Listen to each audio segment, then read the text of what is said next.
ಈಗ ಸರ್ ನೀವೇ ಹೇಳಿದ್ರಿ, ಆ ಹೆಂಡತಿ ಮತ್ತೆ ಮಗನ್ನ ಅಲ್ಲಿ ಚೆನ್ನೈಯಲ್ಲಿ ಬಿಟ್ಟಿದ್ದಾರೆ. ತಾಯಿನ ಇಷ್ಟೊಂದು ಪ್ರೀತಿ ಮಾಡುವಂತ ವ್ಯಕ್ತಿ ಯಾಕೆ ಹೆಂಡತಿ ಮತ್ತೆ ಮಕ್ಕಳ ಜೊತೆಗೆ ಇಲ್ಲ ಅನ್ನುವಂತ ಪ್ರಶ್ನೆ. ಹೆಂಡತಿ ಮತ್ತೆ ಮಗನ ಜೊತೆಗಿಲ್ಲ ಅಂದ್ರೆ ಒಂದೇ ಒಂದು ನೀವು ಅರ್ಥ ಮಾಡ್ಕೊಡಿ, 11 ಅಥವಾ 1 ಲಕ್ಷದ ಒಳಗಡೆ ತಗೊಂಡಿರುವಂತ ಆಸ್ತಿ 65ನೇ ಇಸ್ವಿನಲ್ಲಿ ತಗೊಂಡಿರ್ಬೋದು. 75, 85, 95, 2005, 2005, 2015, 2020, 54 ವರ್ಷದ ಆಸ್ತಿ. 54 ವರ್ಷದಲ್ಲಿ 50 ವರ್ಷಕ್ಕೆ ಅದಕ್ಕೆ ಬೆಳವಣಿಗೆ ಬರುವಂತದ್ದು 5,60,00,000 1 ಎಕರೆಗೆ. ಸೊ ಅಲ್ಲಿವರೆಗೂ ಬೆಲೆ ಬಾಳ್ದಿರ್ತಕ್ಕಂಥ ಆಸ್ತಿಯಾಗೆ ಅಲ್ಲಿ ಬಿದ್ದಿತ್ತು. ಅದು ನಾವೇ ಬೆಲೆ ತೆತ್ತಿ ಅದು ಕೊಟ್ಟು ಕೊಟ್ಟು ಕೊಟ್ಟು ಕೊಟ್ಟು ಅದನ್ನ ಉಳಿಸ್ಕೊಂಡ್ವಿ. ಅರ್ಥ ಆಗ್ತಾ ಇದ್ರ ನಿಮ್ಗೆ?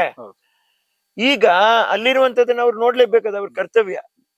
ಅಂದ್ರೆ ಇಲ್ಲಿ ಕರ್ನಾಟಕದಲ್ಲಿ ಏನೇನಿದೆ ಅದನ್ನ ನೀವು ನಾನ್ ನೋಡ್ಕೋತಾ ಇದ್ದೀನಿ. ನಾನು ಒಬ್ಬನ್ ನೋಡ್ಕೊಳಕ್ಕಾಗಲ್ಲ. ಇಂಥ ಜಾಗನ ಅವ್ರು ಯೋಚನೆ ಮಾಡ್ಲಿ. ಈಗ ಇಲ್ಲಿ ಇದಿದೆ, ನಾನು ಈಗ ನೀವು ನೆನ್ನೆ ನಾನು ಉತ್ತಿರೋದ್ ನೋಡ್ರಿ, ನೀವ್ ಹೇಳ್ತೀರಿ ಇಲ್ಲಿ ಆಪರೇಷನ್ ಆಗಿ ಮೆಶ್ ಇದೆ ನನ್ಗೆ. ನಾನೇ ಟ್ರ್ಯಾಕ್ಟರ್ ಓಡಿಸ್ದೆ, ಪಾಪ ಗಾಡಿ ಕೆಟ್ಟೋಗಿದ್ದು ನಾನೇ ಟ್ರ್ಯಾಕ್ಟರ್ ಓಡಿಸ್ದೆ. ಓಡಿಸ್ಬಿಟ್ಟೆಲ್ಲ ಏನೇ ಓಡಿಸಿದೀನಿ ನಾನು ಟ್ರ್ಯಾಕ್ಟರ್ನ. ಹಾಗಾಗಿ ಹೆದರೋರಲ್ಲ, ಇದಕ್ಕೆ ಭಯ ಪಡಲ್ಲ ನಾವು. ಹಂಗಾಗಿ ಇದು ನಾವು ಬಾಳಿರೋ ಜೀವನ. ಈಗ ಅಲ್ಲಿ ಇಟ್ಟಿದೀವಿ ಅಂದ್ರೆ ಹೇಗೆ ಓದ್ದ ಹುಡ್ಗ, ಹೇಗೆ ಬಂದ, ಏನು ಓದ್ತಾ ಇದ್ದಾರೆ? ಅದನ್ನ ಓದಿ ಅದೇನು ಕಂಪ್ಯೂಟರ್ ಇದೆ, ನಮ್ಗೆ ಬರಲ್ಲ ಆಡದ್ದು. ಓದಿ ಒಂದ್ ಸಂಬಳ ತಗೊಂತವನೆ, ಮುಂದೆ ಓದ್ತೀನಿ ಅಂದ್ರೆ 10-20 ಲಕ್ಷ ಖರ್ಚು ತಗೊಳಪ್ಪ ಮಾಡ್ಕೊಳ್ರಿ ಅಂತ ಹೇಳಿದೀವಿ. ಯಾರಿಗೇನು 1 ಏಕರ್ ಅವ್ರ ನೇಮ್ ನಲ್ಲಿ ಇದನ್ನು ಇದೆ, ಅದು ಏನ್ ತೊಂದ್ರೆ ಇಲ್ಲ. ಅದು ನನ್ನ ನಂತರ ಹೋಗುತ್ತೆ, ಇಲ್ಲ ಬೇಕು ಇವಾಗ್ಲೇ ಬರ್ಕೊಡ್ತೀವಿ, ನಮ್ಗೇನಂತ ಬೇಜಾರಿಲ್ಲ. ಇವತ್ತು 20-22 ಕೋಟಿ ಆಗತ್ತೆ. ನನ್ನ ತಾಯಿಯವರು 1000 ರೂಪಾಯಿ ಸಂಪಾದನೆ ಮಾಡಿದವ್ರು, ಅವ್ರು ಹೇಗ್ ಬಾಳಿರ್ಬೋದು? ಈಗ ಮನೆಯವ್ರನ್ನ ಮತ್ತೆ ಮಗನನ್ನ ಅಮ್ಮ ತೀರ್ಕೊಂಡ ಸಂದರ್ಭದಲ್ಲಿ ನೋಡಿದ್ವಿ. ಹೌದು, ನಿನ್ನೆ ಮೊನ್ನೆ ಇದಾದಾಗ್ಲೂ ಕೂಡ ಬಂದಿದ್ರು. ಎಷ್ಟೆಷ್ಟು ದಿನಕ್ಕೆ ಒಂದ್ಸರಿ ಭೇಟಿ ಆಗ್ತದೆ? ಬರ್ತೀನಿ, ನಾನು ಹೋಗ್ತಾ ಇರ್ತೀನಿ, ತಮಿಳ್ನಾಡಿಗೆ ಹೋಗ್ತೀನಿ, ನೋಡಿ ಮಾತಾಡ್ಸ್ತಾ ಇರ್ತೀನಿ. ಆಗ ಏನಾಗತ್ತೆ, ಇವ್ರ ಜವಾಬ್ದಾರಿ ಮನುಷ್ಯನ ತಲೆ ತಿನ್ಬಿಡತ್ತೆ. ತಾವು ಈಗ ಕಲಾವಿದರಲ್ಲಿ ಆಮೇಲೆ ಜನಸಾಮಾನ್ಯರಲ್ಲಿ ಎಷ್ಟೋ ಜನ ತಾವು ನೋಡಿರ್ತೀರ, ಒಳ್ಳೆ ಪ್ರಬುದ್ಧಮಾನಕ್ಕೆ ಬಂದು ಆಮೇಲೆ ಅವರು ಸಡನ್ ಆಗಿ ಎಲ್ಲೋ ಕಾಣ್ದೇ ಇರುವಂತ ಪರಿಸ್ಥಿತಿ, ಆಮೇಲೆ ನೋಡಿ ತುಂಬಾ ಹೀನಾಯವಾದ ಸ್ಥಿತಿಲಿ ಇದ್ದಾರೆ ಅನ್ನುವಂಥದ್ದು ಬರ್ತದೆ. ಯಾಕೆ? ನಾವು ಪ್ರಬುದ್ಧಮಾನವಾದ ಸಮಯದಲ್ಲಿ ಇದ್ದಾಗ ನಮ್ಗೆ ಸಿಕ್ಕಿರುವಂತ ಹಣನ ನಾವು ಸರಿಯಾಗಿ ಕೂಡಿಟ್ಕೊಂಡು ಹಣದ ಜೊತೆನಲ್ಲಿ ಆರೋಗ್ಯ ಕಾಪಾಡ್ಕೊ, ಮತ್ತೆ ಎಲ್ಲವನ್ನು ಸಾಮಾಜಿಕ ಕಳಕಳಿ ಜೊತೆನಲ್ಲಿ ಇದೆಲ್ಲಾನು ಬೆಳೀತಾ ಬರ್ಬೇಕು. ನೆಸಸರಿಲೇ ತಾಯಿನ ಪ್ರೀತಿಸ್ತೀನಿ ಅಂತ ತೋರ್ಸಕ್ಕೆ ಒಂದು ಗುಡಿ ಕಟ್ಟೋ ಅವಶ್ಯಕತೆನೇ ಇಲ್ಲ. ತಾಯಿಗೆ ಗುಡಿನ ನೀವು ಹೃದಯದಲ್ಲಿ ಕಟ್ಕೊಳ್ರಿ. ನಮ್ಮ ತಾಯಿಯವ್ರು ನಮ್ಮನ್ನ ಬಿಟ್ಟು ಹೋದ್ರು ಅಂತ ಹೇಳಿದ್ರೆ, ಎಲ್ಲೋ ನಾವು ಸ್ಮಶಾನದಲ್ಲಿ ಅವ್ರನ್ನ ಮಣ್ಣು ಮಾಡಿದ್ರು ಕೂಡ ಆ ಮಣ್ಣನ್ನಾದ್ರೂ ತಗೊಂಬಂದು ತುಳಸಿ ಕಟ್ಟೆ ಮಾಡ್ಕೊಂಡು ದಿನ ತುಳಸಿ ಕಟ್ಟೆಗೆ ನಮಸ್ಕಾರ ಮಾಡ್ಕೊಂಡು ಹೋಗ್ರಿ. ಆ ಕೃಷ್ಣನು ಕೂಡ ತಾಯಿನ ಅಷ್ಟು ಪ್ರೀತಿಸಿದವನು. ನೀವು ನೋಡ್ರಿ, ಒಂದು ದೊಡ್ಡ ವಿಷಯ ಹೇಳ್ತೀನಿ ನೋಡ್ರಿ, ಹಿಂದೂ ಒಂದು ತನನ ನಾವು ಅರ್ಥ ಮಾಡ್ಕೋಬೇಕಾದ್ರೆ, ನನಗೆ ಸಂಪೂರ್ಣ ಈ ಕತೆ ಗೊತ್ತಿಲ್ಲ. ಕಂಬೈನವರು ಅಂತ ಯಾವಾಗ ದೊರೆ ಹೇಳ್ಕೊಡ್ತಾರೆ ಅಂತ ಕರೆಯೋರು ನನ್ನ. ಏನಾಗತ್ತೆ, ಕೃಷ್ಣ ಮಥುರಾ ಅಲ್ಲಿ ಸಂತೋಷವಾಗಿ ಸಾಕು ತಾಯಿ ಯಶೋಧ ಜೊತೆಲೂ ದೇವಕಿ ಜೊತೆ ಹೆತ್ತ ತಾಯಿ ಜೊತೆಲೂ ಸಂತೋಷವಾಗಿ ಓಡಾಡ್ಕೊಂಡು, ಗೋಪಿಕಾ ಸ್ತ್ರೀಯರು ಅವರು ಇವರು ಎಲ್ಲರ ಜೊತೆ ಮಾತಾಡ್ಕೊಂಡು ಸಂತೋಷವಾಗಿ ಓಡಾಡ್ಕೊಂಡು ಉಲ್ಲಾಸವಾಗಿದೆ. ಅಲ್ಲಿ ಒಂದು ಪರಿಸ್ಥಿತಿ ಏನ್ ಗೊತ್ತಾಗತ್ತೆ ಅಂದ್ರೆ, ಪಾಂಡವರು ತುಂಬಾ ಕಷ್ಟದಲ್ಲಿದ್ದಾರೆ, ಕಷ್ಟ ಅನುಭವಿಸ್ತಾ ಇದ್ರೆ. ಈಗ ಹೀಗೆ ಬಿಟ್ರೆ ನ್ಯಾಯ ನೀತಿ ಧರ್ಮ ಉಳಿಯಲ್ಲ, ನಾನು ಪಾಂಡವರನ್ನ ಕಾಯಕಲ್ಲಿ ಹೋಗ್ಲೇಬೇಕಾಗತ್ತೆ. ಅವಾಗ ಅವ್ರು ಕೃಷ್ಣ ಒಂದೊಂದು ಹೆಜ್ಜೆ ಇಡುವಾಗ ಒಂದ್ ಕಡೆ ಮೀರಾ ಆಳ್ತಾಳೆ, ಒಂದ್ ಕಡೆ ರಾಧಾ ಆಳ್ತಾಳೆ. ಸ್ತ್ರೀಯರೆಲ್ಲ ನಮ್ಮನ್ ಬಿಟ್ಬಿಟ್ಟು ಹೋಗ್ತೀಯಾ, ಓಡಾಡ್ದಿಯಲ್ಲ, ನಮ್ಮನ್ನ ಸಂತೋಷ ಪಡಿಸ್ತೀಯಲ್ಲ, ಮಾತಾಡಿಸ್ತೀಯಲ್ಲ, ಯಾರು ಇಲ್ಲ. ಹೋಗ್ತಾನೆ ಇರ್ತೇನೆ ಕೃಷ್ಣ, ಹೋಗ್ತಾನೆ ಇರ್ತದೆ. ದೇವಕಿ ಕರೆದ್ರು ಹೆಚ್ಚು ಕಡಿಮೆ ನಿಲ್ಲಲ್ಲ ಕೃಷ್ಣ. ಯಶೋದಕ್ಕೆ ಹೋಗ್ತಾಳೆ, ಕೃಷ್ಣ ಅಂತಂತ ಹೇಳ್ತಾಳೆ, ಅಪ್ಪ ನಾನು ನಿನ್ನ ಹೆರ್ಲಿಲ್ಲ, ನನಗೆ ಮಕ್ಕಳಾಗಲ್ಲ, ಇದ್ದಿದ್ದು ನೀನು ಒಬ್ಬನೇ ಕಣೋ, ನನ್ನ ಬಿಟ್ಬಿಟ್ಟು ಹೋಗ್ತೀಯ ಕಂದ ಅಂತ ಕೇಳ್ತಾಳೆ. ಆ ಕಾಲು ಮುಂದೆ ಹೋಗಿದ್ದು ಹಿಂದೆ ಹೆಜ್ಜೆ ಇಟ್ಬಿಡ್ತದೆ ತಾಯಿಗೋಸ್ಕರ. ಸಾಕು ತಾಯಿ ಆದ್ರೆ, ಸಾಕು ತಾಯಿ ಆದ್ರೆ ಏನ್ರಿ, ರತ್ನಮ್ಮ ಅಂತ ಟಿ ನಗರ್ನಲ್ಲಿ ಇದ್ರು, ನನ್ ಸಾಕ್ತೇನವ್ರು ಪಾಪ. ತಾಯಿ ಅವ್ರ ತಂಗಿ ಇದ್ದಾರೆ, ಮೋಹನ ಅಂತ, ಹೇಮಾವತಿ ಅಂತ ಇನ್ನೊಂದು ತಂಗಿ ಇದ್ದಾರೆ. ಅವ್ರ ಊಟ ಎಲ್ಲ ತಿಂದು ಬೆಳೆದಿದೀವ್ರಿ ನಾವು. ಕಷ್ಟ ಆಗುತ್ತೆ. ಬಾಂಧವ್ಯ ಅನ್ನೋದೇ ಆತರ. ಅರ್ಥ ಮಾಡ್ಕೊಳ್ಳೋದಿದ್ರೆ ಹಿಂದುತ್ವನ ಈ ರೀತಿ ಅರ್ಥ ಮಾಡ್ಕೊಳ್ರಿ. ನಾನು ಹೇಳ್ತಾ ಇರೋದು ಈ ಪ್ರೀತಿನ ಅರ್ಥ ಮಾಡ್ಕೊಳ್ಳಿ. ಭಗವಂತ ಭೂಮಿ ಮೇಲೆ ಬಂದು ತಾಯಿ ಪ್ರೀತಿನ ಸಾರಿರುವಂತದ್ನ ಅರ್ಥ ಮಾಡ್ಕೊಳ್ಳಿ. ನಿಷ್ಕಲ್ಮಶವಾಗಿ ಪ್ರೀತಿ ಮಾಡೋದು ತಾಯಿ ಮಾತ್ರ. ಆ ಕೂಗಿಗೆ ಎಷ್ಟು ಬೆಲೆ ಇದೆ ನೋಡಿ. ಆ ಕಾಲು ಹೇಗೆ ಹಿಂದೆ ಬಂದ್ಬಿಡ್ತು ಪರಮಾತ್ಮಂದ. ಅದೇ ಸತ್ಯ. ಇನ್ನೆಲ್ಲ ಒಂದ್ ಕಡೆ ಹೇಳ್ತಾರೆ ದೇವರಿಗೂ ಈ ಸಾವು ತಪ್ಪಿಲ್ಲ ಅನ್ನೋದ್ರಲ್ಲಿ. ಬೇಡನು ಯಾರೋ ಜಿಂಕೆಗೆ ತನ್ನ ಬೇಟೆ ಆಡ್ಬೇಕು ಅಂತ ಬಿಟ್ಬಿಡ್ತಾನೆ. ಬಾಣ ಹೋಗಿದ್ದೆ ಹೊಡೆದ್ ಬಿಡುತ್ತೆ. ಹೊಡೆದ್ರೆ ಇವನ್ ಓಡ್ ಬರ್ತಾನೆ, ಕೃಷ್ಣ ಪರಮಾತ್ಮನಿಗೆ ಹೊಡೆದ್ ಬಿಟ್ಟಿರ್ತಾನೆ. ಯಾದವರ ಇದು ಒದಾಡ್ತಾ ಇರ್ತಾರೆ ಕೃಷ್ಣ ಪರಮಾತ್ಮ, ಬಾರಪ್ಪ ಬಾರಪ್ಪ ಬಾರಪ್ಪ, ನೀರ್ ಕೊಡು, ಬೇಗ ನೀರ್ ಕೊಡು ಅಂತ ಹೇಳ್ತಾರೆ. ಸ್ವಾಮಿ ಮಹಾ ಅಪಚಾರ ಆಗೋಯ್ತು, ಮಹಾ ಅಪಚಾರ ಆಯ್ತು, ಅಯ್ಯೋ ನನ್ಗೆ ಯಾವ ಜನ್ಮದಲ್ಲೂ ನನ್ನ ಪಾಪ ತೊಳೆದ್ರೂ ಹೋಗಲ್ಲ, ನಿಮ್ಮನ್ನ ನಾನು ಇದ್ ಮಾಡ್ಬಿಟ್ನಲ್ಲ ಅಂತ. ಏನಕ್ಕೆ ಹಂಗ್ ಮಾತಾಡ್ತೀಯ? ವಾಲಿ ಅಲ್ವೇನೋ ನೀನು? ರಾಮನ ಅವತಾರದಲ್ಲಿ ಸುಗ್ರೀವನ್ ಮಾತು ಕೇಳ್ಕೊಂಡು ನಿನ್ನ ಮರದ ಮರೆಯಿಂದ ನಾನು ಹೊಡೆದ್ನಲ್ವಲ್ಲ, ಆ ರಾಮ ಅಲ್ವೇನೋ ನಾನು? ಕೃಷ್ಣ ಅವತಾರ ನೀನ್ ಕರೆಕ್ಟ್ ಆದ ಕೆಲ್ಸಾನೇ ಮಾಡಿದೆ, ನನ್ ಹೊಡೆದಿದ್ಯಾ ನೀನು, ಪರವಾಗಿಲ್ಲ, ನೀರ್ ಕೊಡಿ, ಪ್ರಾಣ ನೆಮ್ಮದಿಯಾಗಿ ಬಿಡ್ತೀನಿ. ತ್ರೇತಾಯುಗದಲ್ಲಿ ಆಗಿದ್ದನ್ನ ದ್ವಾಪರ ಯುಗದಲ್ಲಿ ಹೇಳಿ.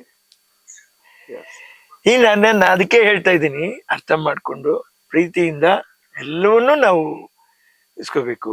ಒಬ್ಬ ರಾಮ ಅನ್ನೋನ್ಗೆ ಆ ಹೆಸರು ಹೇಗ್ ಬಂತು ಯಾರಿಗಾದ್ರೂ ಗೊತ್ತಿದ್ಯಾ? ಏನೋ ತಿಳ್ಕೊಬೇಕು, ಅದೆಲ್ಲ ಅರ್ಥ ಮಾಡ್ಕೋಬೇಕು. ರಾಮ ಅಂತ ಹೇಗ್ ಬಂತು?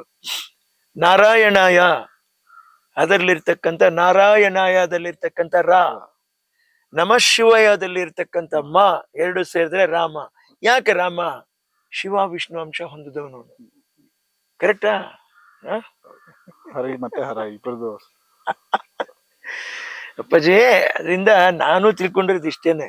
ಯೋಗಿ ರಾಮ್ ಸುರತ್ ಕುಮಾರ್, ಶಿವಶಂಕರ್ ಬಾಬಾ, ಸುಮಾರು ಜನ ಕಾಲಕ್ಕೆ ಅಮ್ಮವರು ಈ ತರ ಕೆಲವು ಶ್ರೇಷ್ಠರು ಬಲ್ಲಿದವರಿಂದ ಸ್ವಲ್ಪ ಸ್ವಲ್ಪ ನಾವು ತಿಳ್ಕೊಳ್ಳೋದು ಶ್ರೇಷ್ಠ ಅಷ್ಟೇ. ಸರಳವಾಗಿರೋದಕ್ಕೆ ಇದೇ ಸೂತ್ರಗಳ ಅಂತ ಸರ್, ಈ ತರದ ವಿಚಾರಗಳನ್ನ ತಿಳ್ಕೊಳ್ಳೋದು. ಸತ್ಯ. ಒಂದು ಹಂತದ ನಂತರ ನಾನೇನ್ ಹೇಳ್ತಾ ಇದ್ದೀನಿ, ನಾನು ನನ್ನ ತಾಯಿಯವ್ರನ್ನ ನೋಡ್ಕೊಂಡೆ, ನನಗೆ ಯಾರಿದ್ರು ನೋಡ್ಕೊಳಕ್ಕೆ? ನಿಮಗೆ ನಾನು ಇದೀನಿ ಅಂತ ಇಲ್ಲಿಂದಲೇ ಧೈರ್ಯವಾಗಿ ಹೇಳ್ತೀನಲ್ಲ, ಇದಕ್ ಮೇಲೆ ಏನ್ರಿ ಬೇಕು ಸಂಸಾರದಲ್ಲಿ? ಅಷ್ಟೇ.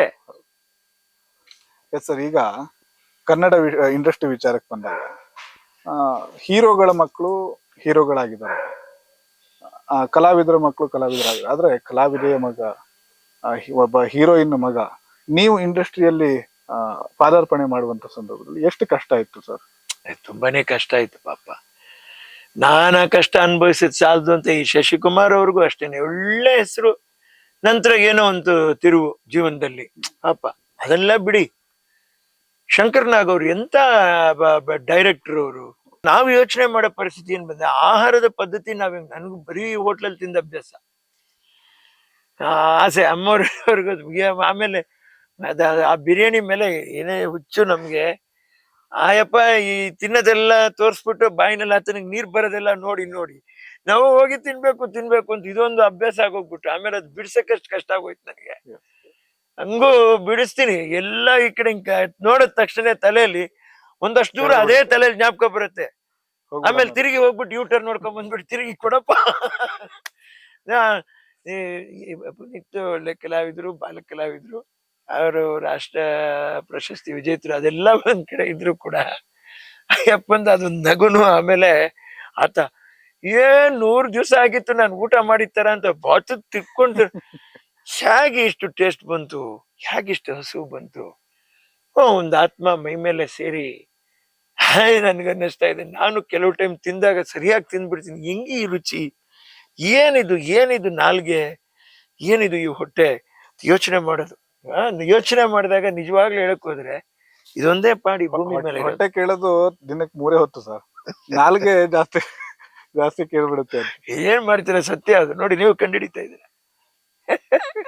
ಸರ್, ಈಗ ಹೇಳ್ತಾ ಇದ್ರಿ ಶಶಿಕುಮಾರ್ ಅವ್ರ ಬಗ್ಗೆ, ಜೊತೆಗೆ ನಿಮ್ಮ ಎಂಟ್ರಿಯ ಬಗ್ಗೆ. ಯಾಕೆ ತೊಂದರೆ ಆಗುತ್ತೆ ಸರ್ ಸ್ಯಾಂಡಲ್ವುಡ್ ಅಲ್ಲಿ ಅಥವಾ ಬೇರೆ ಯಾವುದೇ ಸಿನಿಮಾ ರಂಗದಲ್ಲೂ ಕೂಡ? ಇದು ನಾನೇನ್ ಹೇಳ್ತಾ ಇದ್ದೀನಿ, ಒಂದು ಹಂತಕ್ಕೆ ತೊಂದರೆಗಳು, ಇನ್ನೊಂದು ಹಂತಕ್ಕೆ ವಿಧಿವಿಲಾಸ, ಇನ್ನೊಂದು ಹಂತಕ್ಕೆ ಪರಿಸ್ಥಿತಿಗಳು. ಇದರ ಅನುಗುಣವಾಗಿ ಮನುಷ್ಯ ಅದಕ್ಕೆ ತುತ್ತಾಗ್ತಾ ಹೋಗ್ಬಿಡಿದಾನೆ. ಇದರಲ್ಲಿ ಆಗ್ಬೇಕಾಗಿದ್ದೇನು ಸುಧಾರಣೆ ಅಂತಂತ ಹೇಳಿದ್ರೆ, ಉಳಿದವರು ಇರೋರು ಅಯ್ಯೋ ಪಾಪ ಇವರಿಗೆ ಏನಾದ್ರು ಒಳ್ಳೇದಾಗ್ಲಿ ಅಂತ ಅವ್ರನ್ನ ಜೊತೆಲಿ ತಗೋಬೇಕು. ಹೌದು.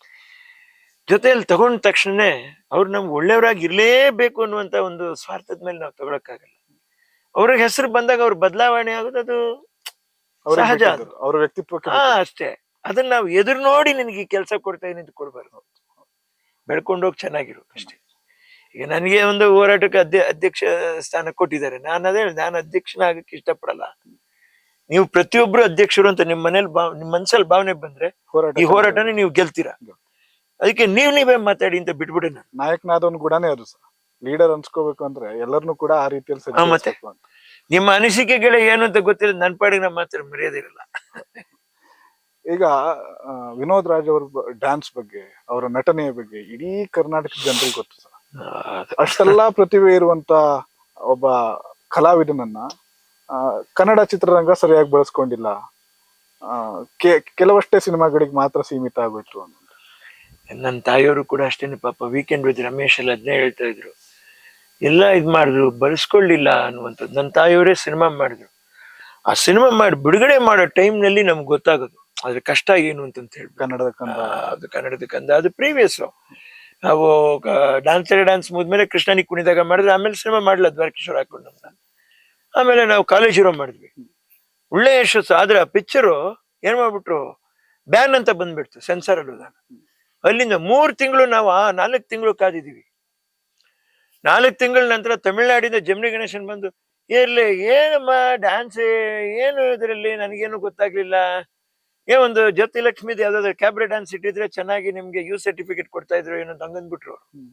ಯುಎಸಿ ಕಮಿಟಿ ಇದ್ರಲ್ಲಿ ಇದ್ದು ಜಮಿನಿ ಗಣೇಶನ್ ಅವರು. ಏನು ಇನ್ನೂ ನಿಮ್ಮ ನಾಡಿನಲ್ಲಿ ಹೀಗೆ ಇದೆಯಾ ಅಂತ ಕೇಳ್ಬಿಟ್ರು. ಇವತ್ತಿನ ಪರಿಸ್ಥಿತಿ ನಾವು ಯೋಚನೆ ಮಾಡಿದಾಗ ಅಪ್ಪಾಜಿ, ನಾ ಏನ್ ಹೇಳ್ತಾ ಇದ್ದೀನಿ, ಮನಸ್ಸಲ್ಲಿ ಎಷ್ಟೋ ಇರ್ಬೋದು, ಏನೋ ಇರ್ಬೋದು. ಒಂದು ತಿಳ್ಕೋಬೇಕು, ನನಗೆ ಬಾಳಕ್ಕೆ ಎಷ್ಟು ಬೇಕು, ನನಗೆ ಎಷ್ಟು ಯಶಸ್ಸಿದೆ, ನನಗೆ ಎಷ್ಟು ಹಣ ಇದೆ, ನಾನಿಲ್ಲಿ ಬಂದಿದ್ದ ಯಾತಕ್ಕೆ, ಜೀವನ ಮಾಡಕ್ಕೆ. ನಾನೊಂದು ಮದುವೆ ಎದಕ್ ಹೋಗ್ತಾ ಇದ್ದೀನಿ, ರಿಸೆಪ್ಷನ್ಗೆ ಕರೆದ್ರು, ಊಟ ಮಾಡಿದೆ, ಹೊಟ್ಟೆ ತುಂಬಿತು. ಆಮೇಲೆ ಏನ್ ಮಾಡ್ಬೇಕು, ಎಲೆ ಮಡಿಸಿ, ಸಾಧ್ಯವಾದ್ರೆ ಮಡಿಸಿ ತಗೊಂಡೋಗಿ ಎತ್ತಾಕ್ಬಿಟ್ಟು ಕೈ ತೊಳ್ಕೊಂಡು ಮುಂದೆ ಊಟ ಮಾಡೋರಿಗೆ, ಹಿಂದೆ ಬಂದವ್ರಿಗೆ ಊಟ ಮಾಡಕ್ಕೆ ಜಾಗ ಮಾಡ್ಕೊಡ್ಬೇಕು. ಇದು ವಿನೋದ್ ರಾಜ್ ಮಾತ್ರ ಅಲ್ಲ, ಮುಂದೆ ಮಹಾರಾಜರಾಗತಕ್ಕಂತ ಎಲ್ಲಾ ರಾಜರಿಗೂ ನಾನು ಹೇಳುವಂಥದ್ದು ಇದೆ. ಜನಸಂಖ್ಯೆ ಜಾಸ್ತಿ ಇದೆ, ಅರ್ಥ ಮಾಡ್ಕೊಳ್ರಿ. ದೇವರು ನಿಮ್ಗಾಗಿ ಕೊಟ್ಟಿರುವಂತ ಅವಕಾಶನ ನೀವು ತಗೊಳ್ಳಿ, ಚೆನ್ನಾಗಿ ಬಾಳ್ರಿ, ಬದುಕ್ರಿ. ನಿಮ್ಗೆ ದೊಡ್ಡ ಮನ್ಸಿದ್ರೆ ಇನ್ನೂ ಪಾಪದವ್ರನ್ನೆಲ್ಲ ನೀವು ಕರ್ಕೊಂಡು ಅವ್ರಿಗೆ ಅವಕಾಶ ಕೊಡಿಸುವಂತ ಕೆಲಸ ಮಾಡ್ರಿ, ಬೆಳೆಸ್ರಿ. ಈಗ ಬೆಳೆಸ್ತಕ್ಕಂಥ ನಾಯಕರು ಇದ್ದಾರೆ, ಇಲ್ದಿರ ಏನೂ ಇಲ್ಲ. ಉದಾಹರಣೆಗೆ ದೊಡ್ಡ ಮಟ್ಟದಲ್ಲಿ ನಾವು ಯೋಚನೆ ಮಾಡಿ ನೋಡಿದ್ರೆ, ಇವತ್ತು ದರ್ಶನ್ ಅವರು ಸುಮಾರು ಜನಕ್ಕೆ ಅವಕಾಶ ಕೊಟ್ಟಿದ್ದಾರೆ. ಅವರು ಚಿತ್ರ ನಿರ್ಮಾಣ ಇದ್ ಮಾಡ್ಬಿಟ್ಟು ತುಗ್ದಿ ಪಿಕ್ಚರ್ಸ್ ಅಂತ ಮಾಡಿ ಪಾಪ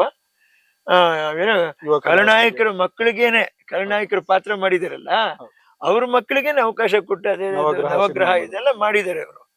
ಸೊ ಇದೆಲ್ಲ ಒಂದು ನಿದರ್ಶನ ಇದೆ, ಇದೆಲ್ಲ ಒಂದು ಉದಾಹರಣೆ ಇದೆ. ನಾನೇನ್ ಹೇಳ್ತಾ ಇದ್ದೀನಿ, ಬೇರೆಯವ್ರು ಅದನ್ನ ಮಾಡಿಲ್ಲ ಅಂತ ನಾನು ಹೇಳಕ್ಕಾಗಲ್ಲ. ಎಲ್ರು ಮಾಡಿದ್ದಾರೆ. ಅವ್ರು 100 ಸಿನಿಮಾ ಮಾಡಿದಾಗ ಎಷ್ಟು ಜನ ಅದ್ರಲ್ಲಿ ಊಟ ಮಾಡಿರ್ತಾರೆ, ಎಲ್ಲಾನು ಇದೆ ಎಲ್ಲ. ಹಾಗೆ ಈ ಪೀಳಿಗೆಯವರಿಗೆ ನಮ್ಮ ದರ್ಶನ್ ಅವರು ಕೂಡ ಒಂದು ಉದಾಹರಣೆ ಆಗ್ತಾರೆ. ಅದನ್ನ ಹೇಳಕ್ ಇಷ್ಟಪಡ್ತೀನಿ, ಯಾಕಂದ್ರೆ ನಾವು ಅವಕಾಶ ವಂಚಿತರಿಗೆ ಅವಕಾಶ ಕೊಡ್ಬೇಕು, ಯುವ ಕಲಾವಿದರನ್ನ ಬೆಳೆಸ್ಬೇಕು.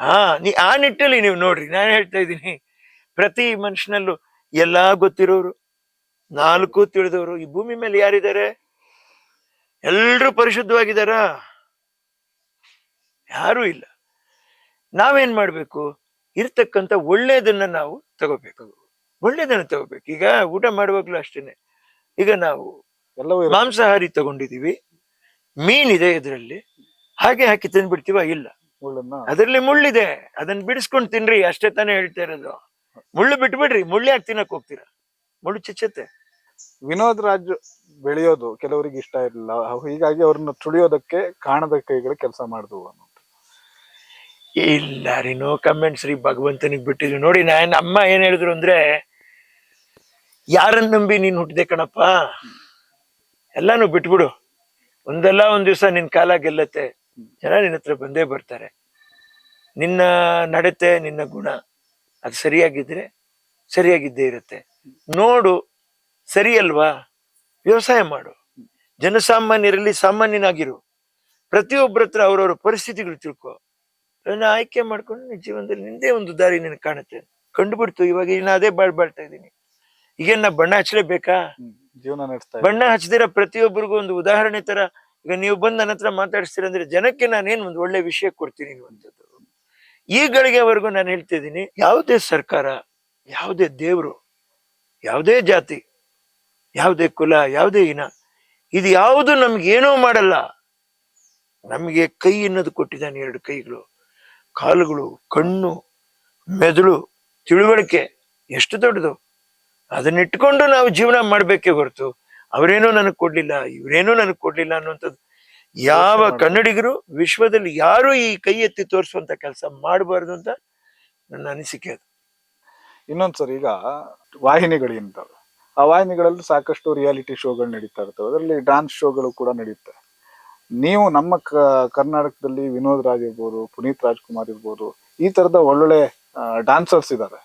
ನಿಮ್ಮ ನಟನೆ ಅಥವಾ ನಿಮ್ಮ ಡ್ಯಾನ್ಸ್ಗಳನ್ನ, ನಿಮ್ಮ ಪ್ರತಿಭೆಯನ್ನ ಅಥವಾ ನಿಮ್ಮ ಅನುಭವನ ಬಳಸ್ಕೊಂಡು ಒಂದು ಒಳ್ಳೆ ವೇದಿಕೆ ನಿಮ್ಗೆ ಕೊಡ್ಬೋದು. ತುಂಬಾ ಆಸೆ ಇತ್ತು. ಒಂದ್ಸರಿ ತುಂಬಾ ಹಿಂದೆ ಕೊಟ್ಟಿದ್ರು, ಯಾರದು ಚಿತ್ರೀಕರಣದ ಸಮಯದಲ್ಲಿ ರಾಕ್ ಅಂಡ್ ರೋಲ್, ನಮ್ಮ ಇವರು ನಮ್ಮ ರಘು ದೀಕ್ಷಿತ್ ಅವರು ನಾನು ಇಬ್ರು ಸೇರಿನೇ ಮಾಡಿದ್ವಿ ಒಂದಷ್ಟು ಕಾಲ.